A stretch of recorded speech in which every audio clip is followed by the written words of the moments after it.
Comenzamos una nueva edición de Café Financiero con toda la información necesaria para manejar mejor tu dinero. Hoy Patricia Canatelli nos va a brindar información sobre la cobertura de responsabilidad civil, hechos privados, qué riesgos contempla y cómo se contrata. También Gonzalo Estivaris va a hablar de la problemática que se viene dando al momento de alquilar un inmueble y algunas posibles soluciones frente a esta situación. Daniel Vicien va a repasar lo sucedido en los mercados de capitales y en el último bloque vamos a conversar con el economista Fernando Navajas para analizar las principales noticias económicas de estos últimos días. Abrimos este primer bloque entonces con el repaso de lo sucedido en los mercados de capitales. En los últimos días el dólar viene subiendo y está alcanzando, se está acercando a los máximos que se habían registrado luego de las elecciones. Daniel, ¿qué tal? ¿Cómo andás? Todo muy bien, gracias Alejandro. Bueno, la gente, el público en general, Daniel está buscando refugio, ¿no?, en el dólar contra un proceso inflacionario contra el cual no solo el gobierno no está haciendo nada para detenerlo, sino además día tras día lo alimenta, ¿no?, con las medidas electoralistas que viene tomando el ministro candidato. Claro, como vos decís, de alguna manera la gente ahorra en dólares, siempre ahorra en dólares, y más con la incertidumbre de qué va a ocurrir después de las elecciones o después de un cambio de gobierno, con una inflación disparada, con un dólar MEP que está pisado de alguna manera, una brecha que se está abriendo, y el gobierno dándole plata a la gente, y la plata no va toda a consumo, la plata está yendo en parte a comprar más dólares, y los que no pueden acceder o no saben cómo acceder al dólar bolsa, acceden a través del dólar blue. Entonces tenemos ese problema. El público a lo largo de la historia sabe, ¿no?, que el dólar brinda una protección adecuada contra la inflación. Es así, es así. De alguna manera para el gobierno es un ancla mantener el dólar bolsa, pero por otro lado el dólar informal no lo pueden contener porque justamente es un dólar informal y es a donde recurren aquellos que son más informales y que reciben esta ayuda. Bueno, vamos a aclarar un poco esto que estás diciendo, pero justamente, ¿no?, en estos últimos días lo que viene sucediendo es que se está generando una brecha muy significativa entre el denominado dólar MEP y el dólar blue. No estamos hablando de un dólar MEP que está en torno a los 700 pesos y un dólar blue que hoy se operó entre los 770 y 780 pesos. Estamos hablando de una brecha del 10%, una diferencia muy importante. Y acá estamos hablando del dólar MEP, un dólar al que se puede acceder de manera muy sencilla solo abriendo una cuenta comitente en cualquier institución de mercado de capitales local. Es así como decís, y una vez abierta la cuenta, que es muy simple y muy rápido, sin costo de mantenimiento ni de apertura, lo que se hace es girar los pesos, comprar un bono en pesos y venderlo en dólar MEP o dólares argendólares, y con eso se tienen dólar MEP que se pueden llevar al banco y llevárselos a su casa o a donde quieran, o guardarlos en la azucarera donde guarden los dólares, y de esa manera tiene los dólares y los puede mirar, o como dice el cómico, en las medias, donde quiera tenerlo. Recordemos que el único requisito para abrir una cuenta comitente, una cuenta de inversión, es tener ingresos declarados. Exactamente, entonces ahí está el problema del dólar informal, que los que no tienen ingresos declarados tienen que ir por ese otro lado. Muy bien, salimos unos minutos del furor del dólar, del cortoplacismo, ¿no?, en el que nos tiene inmersa la Argentina, y vamos ahora a hablar de seguros y más particularmente de las coberturas de responsabilidad civil contra hechos privados. Patricia, ¿qué tal? Hola Alejandro, ¿cómo estás? Buenas tardes. Bueno, gracias por estar una vez más aquí. Un placer. Bueno, y cuando hablamos, ¿no?, de responsabilidad civil, hechos privados, ¿de qué riesgos estamos hablando? ¿Qué riesgos contempla? Bueno, la responsabilidad civil hechos privados es una cobertura que la contrata a una persona para protegerse ante cualquier reclamo que le hagan por algún hecho dañoso generado desde su vida privada. No solo el titular de la póliza, sino aquellos que dependen y conviven con él. Por ejemplo, le pueden reclamar a una persona por un hecho dañoso que ha generado un hijo. Se fue de vacaciones, provocó un daño, en el colegio provocó un daño, siempre relacionado con la vida privada. Esto ¿Está es bien? bastante común, ¿no? Es una póliza que se utiliza mucho es una póliza, es un seguro que cubre al titular y de aquellos de quien es responsable en todo el territorio de la República Argentina, con un solo contrato, no necesitamos mayores declaraciones. Y no contempla solo daños provocados por personas, ¿no? Acá recordemos algo No. de lo que hemos hablado mucho aquí en Café Financiero. Que son el caso los de animales perros domésticos. peligrosos, Efectivamente. Esta póliza también cubre algún reclamo producto de un hecho ocurrido con un perro, un animal doméstico. Yo siempre traigo algún ejemplo para que uno vea. Vez pasada en Plaza Flores, un pichicho de alto porte, jugando, iba para el canil, vio a una señora que llevaba a otro perrito y el perro le fue a jugar a la señora, la tiró al piso y le lesionó un hombro. El reclamo producto de este hecho lo cubre la responsabilidad civil de hechos privados, Sí, del dueño del perro, ¿no? Estás aludiendo a un caso bastante simpático dentro de todo, ¿no? En el contexto, digo, teniendo en cuenta los casos que se han dado en los últimos meses, sí, ¿no? sí, estamos de acuerdo. No, porque aclaremos algo. Si el animal mata a otra persona porque ha sido abandonado o en estos casos como hubo que hemos comentado acá mismo en el programa, no hay cobertura. La cobertura tiene que ser sobre animales en perfecto cuidado, bajo la guarda. Si son animales de razas potencialmente peligrosas, es obligatorio que tengan los bozales. ¿Está bien? Por eso comento el caso donde sí realmente hay cobertura. Recordemos que esta cobertura está incluida dentro, por ejemplo, de los combinados familiares, ¿no? Normalmente es una cobertura que suele contratarse a través de los combinados familiares. Esto también es algo interesante que la gente tiene que tener en cuenta, porque a veces, como está dentro del combinado familiar, no tienen en cuenta la suma asegurada y por achicar costos, achican sumas y realmente esta póliza es muy, muy necesaria. Otra situación también importante es que si hay casas que tienen pileta de natación, se adiciona a la responsabilidad civil hechos privados, un hecho dañoso producto del uso a terceros, ¿no? No a la familia. Muy bien. Bueno, seguimos repasando lo sucedido en los mercados de capitales y ahora nos vamos a trasladar al ámbito internacional, donde los índices bursátiles americanos vienen sufriendo las consecuencias de un aumento de la expectativa de las tasas de interés, ¿no? El nivel que pueden tener las tasas de interés en los próximos meses, mientras la Reserva Federal continúa su lucha contra una inflación que se muestra resistente a ubicarse en los niveles objetivos de la institución monetaria. Bueno, un fenómeno que vos anticipabas, ¿no, Daniel, hace algunas semanas aquí en Café Financiero? Claro, exactamente. El gran tema es que la inflación no cede, pese a la suba que se ha hecho de tasas de interés de la FED. Es más, la FED acaba de poner como que este año va a crecer el producto más de lo que se esperaba, con lo cual tampoco se enfrió la economía, sigue creciendo el empleo, es decir, ninguna de las cosas que ha hecho subiendo la tasa han dado efecto hasta ahora y las últimas declaraciones de los miembros de la FED están mucho más duras y creo que mañana o pasado mañana habla justamente Jerome Powell y seguramente va a estar duro.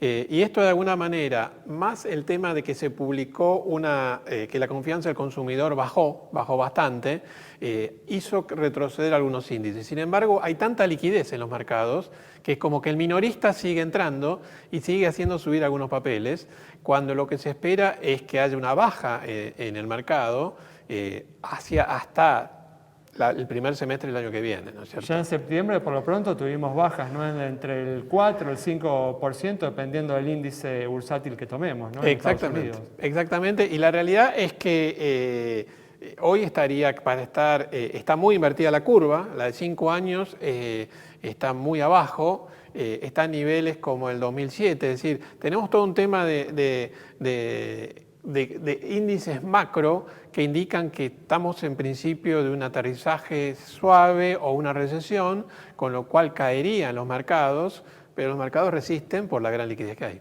Bueno, moverse entonces con cautela en los próximos meses. Con esta información cerramos este primer bloque. Recordá que te puedes comunicar con nosotros a través de Twitter, a través de Facebook, a través de WhatsApp y a través de Instagram, como se ve ahí debajo de la pantalla. Quédate con nosotros, en instantes regresamos con mucha más información.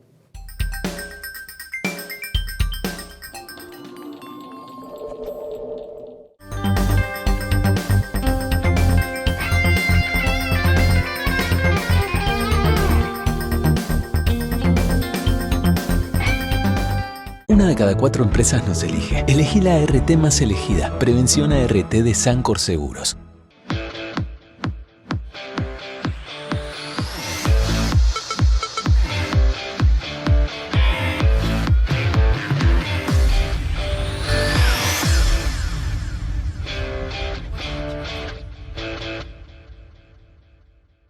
El celular es mi herramienta de trabajo y es una fuente inagotable de información. Yo lo protejo con Segurosel, de Rus Seguros. Asesórate con un productor o cotizá y contratá 100% online. Segurosel, de Rus Seguros.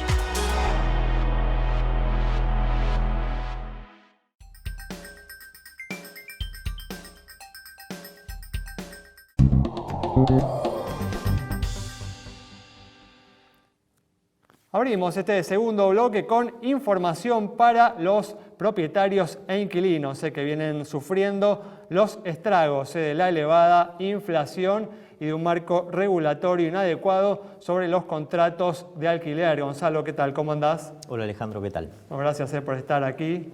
Y es realmente una terrible odisea, ¿no? Hoy hacer un contrato de alquiler aquí en nuestro país, ¿no? Sí, se ha puesto picante el tema. Así que traje algunas recomendaciones por ahí para cada una de las partes. Esto es como en un matrimonio. Cuando tenés una crisis externa, yo creo que la primera recomendación es trabajar en la comunicación, ¿sí? Entre el inquilino y el propietario, sentarse y acordar un poco cómo vamos a resolver esta transición. Y después por ahí para los propietarios decirles quizás 2 cosas que me consultan muchísimo. Primero es, hasta que no está vencido el plazo, el inquilino tiene derecho a quedarse y no podemos ajustar el monto más allá de lo acordado. Y lo segundo es, ojo con esta moda de los alquileres temporarios que no son tan atractivos como parecen, porque después hay que ocuparse del tema. Entonces la rentabilidad al principio resulta atractiva, pero después se rompen cosas, el inquilino y los vecinos, no dejó las cosas como debían estar y demás, y ese tiempo que uno invierte reduce bastante la rentabilidad. Entonces, empezar a ver quizás estos contratos a largo plazo como una solución más atractiva y no caer enseguida en lo fácil del alquiler temporario. Y para los inquilinos, que es cierto que cuesta mucho hoy conseguir alquiler, decirles no especular. Si veo una propiedad que me gusta, me voy a la visita con todo lo que necesito, reserva, garantía, ¿no? Absolutamente todo prolijo. Hay que aprovechar toda oportunidad que aparece, ¿no? Claro, y ponerse creativos también con la búsqueda. Vi muchas placas que funcionan, busco alquiler de estas características.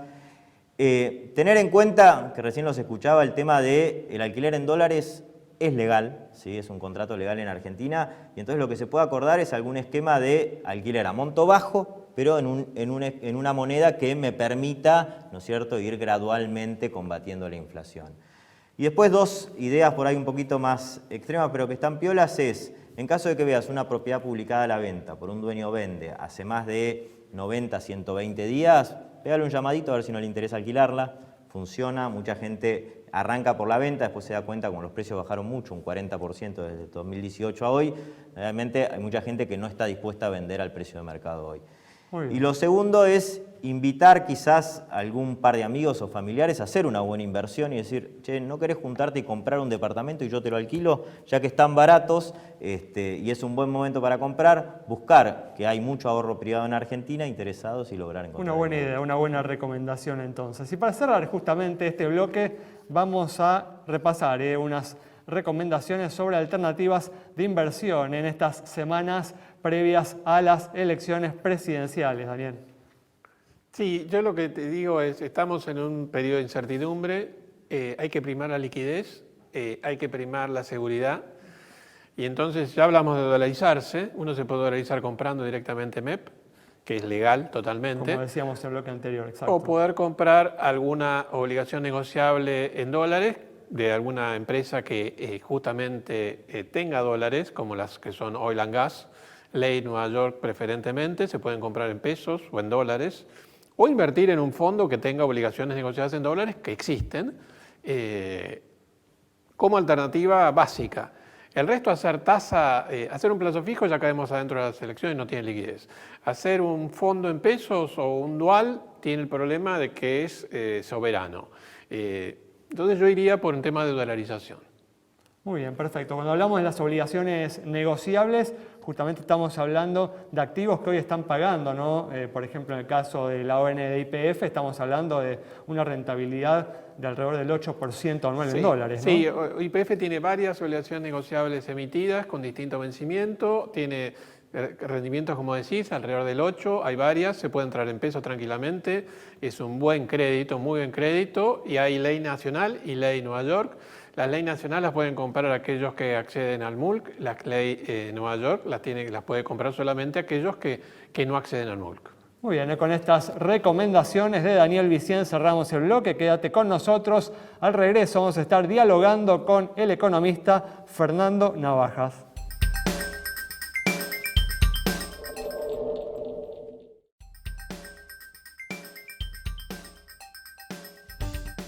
La Nueva Cooperativa de Seguros le ofrece las mejores coberturas para usted y su familia. Contáctese al 0800-333-4455. La Nueva, honestidad para asegurar, solvencia para responder. Santiago del Estero es el lugar ideal para disfrutar con familia y amigos. Déjate sorprender por nuestros paisajes, atractivos y los sabores más atrapantes. Seguro vas a querer regresar. Visita Termas de Río Hondo y nuestra capital santiagueña. Están los que tienen nombres de ciudades, nombres de flores y hasta nombres de animales. Pero nadie tiene un nombre tan apropiado como nosotros. Somos Prevención Salud. Somos la prepaga que necesitas, la que sabe tanto de prevención que la lleva hasta en su nombre. Prevención Salud de Sancor Seguros. La prepaga para vos.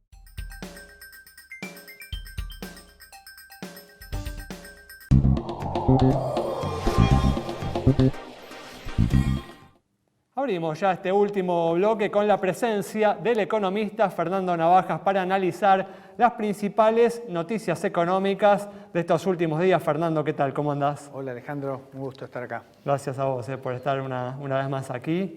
Y bueno, como hablábamos en el primer bloque, el dólar libre viene subiendo en estos últimos días y se acerca a los máximos que se registraron luego de las elecciones PASO, tras el 13 de agosto, tras la devaluación que se realizó en el día posterior a los comicios.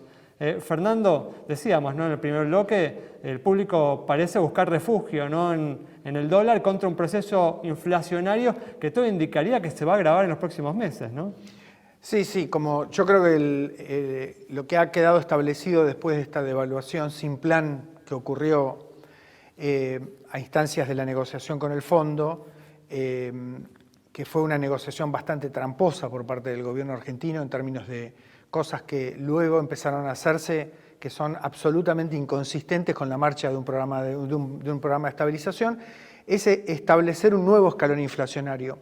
La evidencia que tenemos ahora de la inflación semanal, el INDEC ha empezado a medirla, pero nosotros la venimos midiendo en Fiel desde hace bastante, es que del fogonazo inicial de lo que vimos a fines de agosto, comienzos de septiembre, la inflación estaría tendiendo ahora como a acomodarse a un nuevo valor.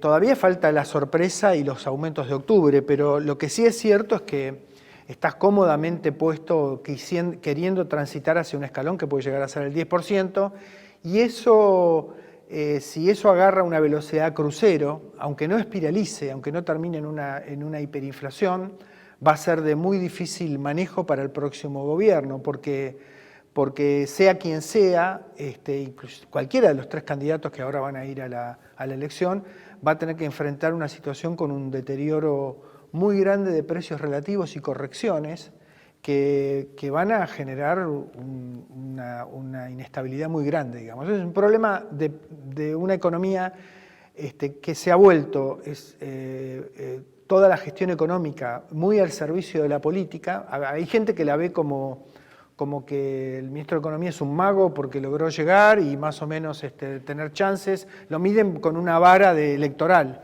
Pero cuando ocurren esas cosas y la economía está expuesta a estos manejos electoralistas, la consecuencia la termina pagando la gente después. Estamos viviendo una experiencia inédita, ¿no? De un ministro que es candidato, ¿no? Un ministro que debería estar preocupándose por los equilibrios macroeconómicos, ¿no? Por tomar medidas para detener la inflación. Por el contrario, justamente, como al mismo tiempo es candidato, en vez de estar tomando todos los días medidas con las que busca mejorar sus posibilidades electorales, ¿no? No, sin duda. Sea o no sea candidato, tiene que ser ministro de Economía. Y yo diría, si es candidato, más todavía, porque tiene que mostrar cuáles van a ser el manejo del paquete económico que él lleva adelante en un contexto de estabilidad. No puede brindar más inestabilidad o desestabilizar producto de decisiones de soft budget, como se llama, de restricciones de presupuesto blandas o de leyes que son votadas faltando muy poco para un cambio drástico del Congreso, que dejan pasivos, o la cuestión de las deudas comerciales, de las firmas, de las importaciones de las firmas. Es decir, hay una cantidad de pelotas, de bolas de nieve que han sido lanzadas hacia diciembre, que uno la verdad que está muy preocupado de cómo eso se va a manejar, sea quien sea.